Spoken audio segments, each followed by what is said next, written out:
ನನ್ನ ಹೆಸರು ಕೌಸಲ್ಯ, ಮೈಸೂರಿಂದ 15 ವರ್ಷದಿಂದ ಗೊಂಬೆ ಇಡ್ತಾ ಇದ್ದೀನಿ.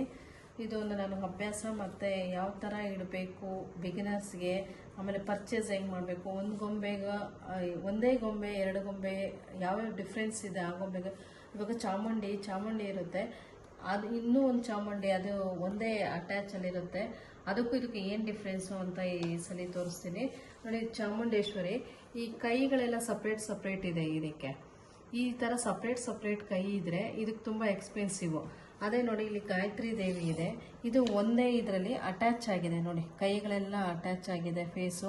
ಆಮೇಲೆ ಹಿಂದೆ ಈ ಥರ ಬರುತ್ತೆ, ಏನೂ ಇರಲ್ಲ, ಇದು ಕಮ್ಮಿ ಇರುತ್ತೆ. ಆಮೇಲೆ ತುಂಬ ಎತ್ತಿಡೋದು ಈಸಿ. ಇದು ನೋಡಿ ಪಾರ್ಟಿಂಗ್ ತೆಗಿತೀನಿ, ಇದು ಸಪ್ರೇಟು ನೋಡಿ. ಇಲ್ಲಿ ಕೈನೂ ಅಷ್ಟೇ ಈ ಸಪ್ರೇಟ್ ಆಗಿರುತ್ತೆ.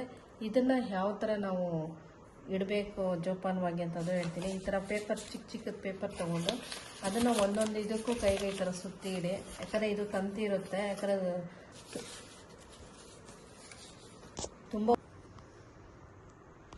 ಇದಕ್ಕೂ ಯಾವ ಥರ ಪ್ಯಾಕ್ ಮಾಡೋದು ಅಂತ ತೋರಿಸ್ತೀನಿ. ಇದೇ ಥರ ಚಿಕ್ಕ ಪೇಪರ್ ತೊಗೊಂಡು ಒಂದೊಂದು ಕೈಗೂ ಈ ಥರ ಒಂದೊಂದು 5ಕ್ಕೂ ಹಿಂಗೆ ಇಡಬೇಕು.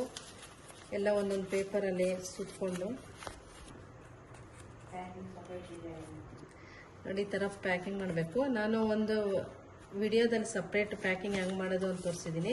ಇನ್ನೊಂದ್ಸಲ ಅದನ್ನು ತೋರಿಸ್ತಾ ಇದ್ದೀನಿ ನೋಡಿ. ಈ ಥರ ಉದ್ದುದ್ದು ಇರುತ್ತಲ್ವ, 5ಕ್ಕೆ ತ್ರಿಶೂಲ, ಇದಕ್ಕೂ ಅಷ್ಟೇ ಸಪ್ರೇಟ್ ಹಿಂಗೆ ಇಟ್ಕೊಂಡು ಪ್ಯಾಕ್ ಮಾಡ್ಕೋಬೇಕು.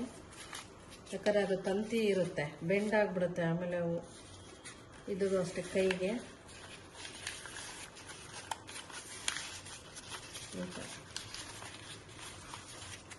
ಆಮೇಲೆ ಇದು ಫೇಸ್ಗೂ ಅಷ್ಟೇ ಚಿಕ್ಕದು, ಯಾಕಂದರೆ ಮೂಗು ತುಂಬ ಶಾರ್ಪ್ ಇರುತ್ತೆ ನೋಡಿ.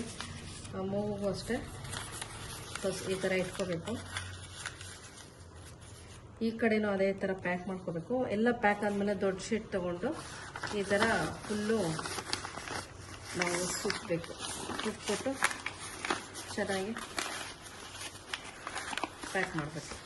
ನಿಮಗೂ ಏನಾದರೂ ಬೇರೆ ಥರ ಏನಾದರೂ ಸಜೆಷನ್ ಇದ್ದರೆ ಕಳಿಸಿ, ಕಮೆಂಟ್ ಬಾಕ್ಸಲ್ಲಿ ನಾನು ಆನ್ಸರ್ ಮಾಡ್ತೀನಿ.